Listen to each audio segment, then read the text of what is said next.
There's seemingly endless heat for mods for pretty much every game of the Grand Theft Auto series, as well as Red Dead Redemption 2. We're constantly seeing Rockstar hit these mods with DMCA strikes, copyright strikes, basically demanding that these creators take down their creations. All that time, heart, energy, and work that's essentially putting Rockstar to shame are constantly being targeted by them. And in recent years, we've been seeing not only technology evolve, but mods become much more complex and modders themselves become much more talented in their craft. I mean, we're seeing iterations of Grand Theft Auto 5, Vice City, San Andreas, Grand Theft Auto 4 all redone in the Unreal Engine 5, something that's accessible to these people that are basically 1, 2, 3, maybe 10 or 15 man teams in the most extreme cases. And it's crazy that everything they're putting out is completely putting a billion-dollar company that Rockstar is to absolute shame. Taking this technology, modders, their passion, and the fact that remakes and remasters are becoming increasingly more abundant, developers are seeing them as quote-unquote quick cash grabs. They're essentially just giving these games visual improvements, visual upgrades to match the modern age. It brings the question of why don't these developers and publishers focus on future projects, in Rockstar's case Grand Theft Auto 6, Red Dead Redemption 3, and outsource remakes, remasters to the fans, to those that are passionate about these games that in a lot of cases we've all grown up with. On the surface, it's an excellent idea and one that'll get them appraised by their entire fan base. I mean, how would they not? Here they are giving their beloved legacy that games like Vice City, San Andreas, Grand Theft Auto 3 left behind, and they're getting the full makeover by their fans who grew up playing these games. Nothing but pure, raw passion. And I'm sure anybody would do these remastered projects 100% free just to get their names on the credits if they're up and coming and want to get their foot in the door in this industry, or simply getting that blessing from Rockstar and Take-Two would undoubtedly be a dream come true for many modders. However, obviously reality doesn't work like that. I was having a conversation with someone on this exact topic and they said at a glance devs and publishers would never outsource the remasters or remakes, since on the surface it's a matter of pride. Here we have an educated and talented team of people who have made their livelihood creating these pieces of art that we've all grown up with. These people have put in the time, effort, and hard work to be able to be hired by Rockstar at Take-Two, to reach that point, to be able to have their names on something that's prestigious as a Grand Theft Auto game. And now they're being rivaled by someone who's self-taught and barely been programming and modding for the last year or so. And then obviously you gotta take into account the business aspect where, as the trilogy proved, nostalgia is a hell of a thing, and even if a product isn't received particularly critically well, financially it still can be successful, albeit at the cost of your reputation. While the line between remakes and remasters are slowly getting blurred, with both of them costing a lot of money, time, resources, and overall manpower, outsourcing the work would definitely be cheaper, but at the cost of A, potentially the pride that was previously mentioned, B, potential backlash, as if it comes to light that they underpaid the modders, even if it was agreed upon that they'd either get nothing or a set amount that in the grand scheme of things is absolutely nothing compared to what Rockstar and Take-Two would be raking in. And then you have C, it's something they know could bring in an incredible amount of cash flow at a time where there are no new releases. There's probably a dip in GTA Online sales or whatever GTA 6 Online at the time might have, and releasing a project that they completely remaked or remastered would not only be a nice boost to that cash flow, but it's also a project that at the end of the day they'll have full control of because it is still their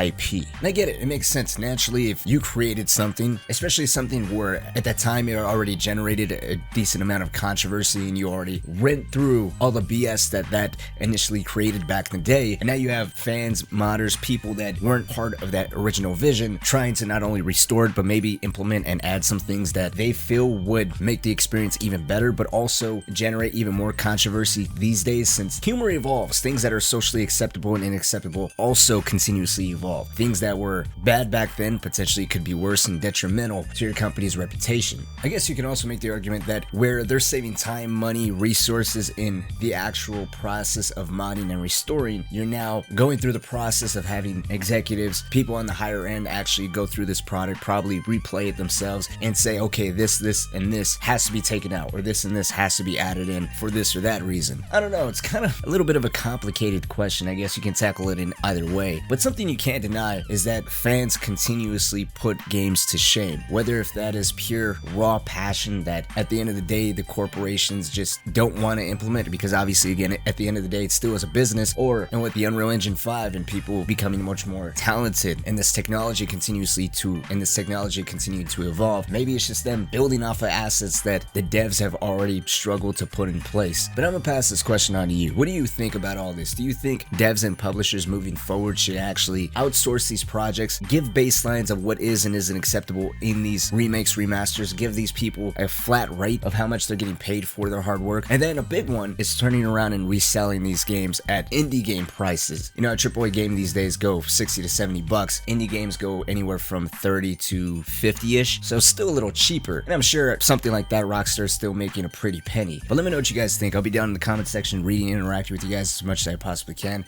like usual. But until next time, see you guys later.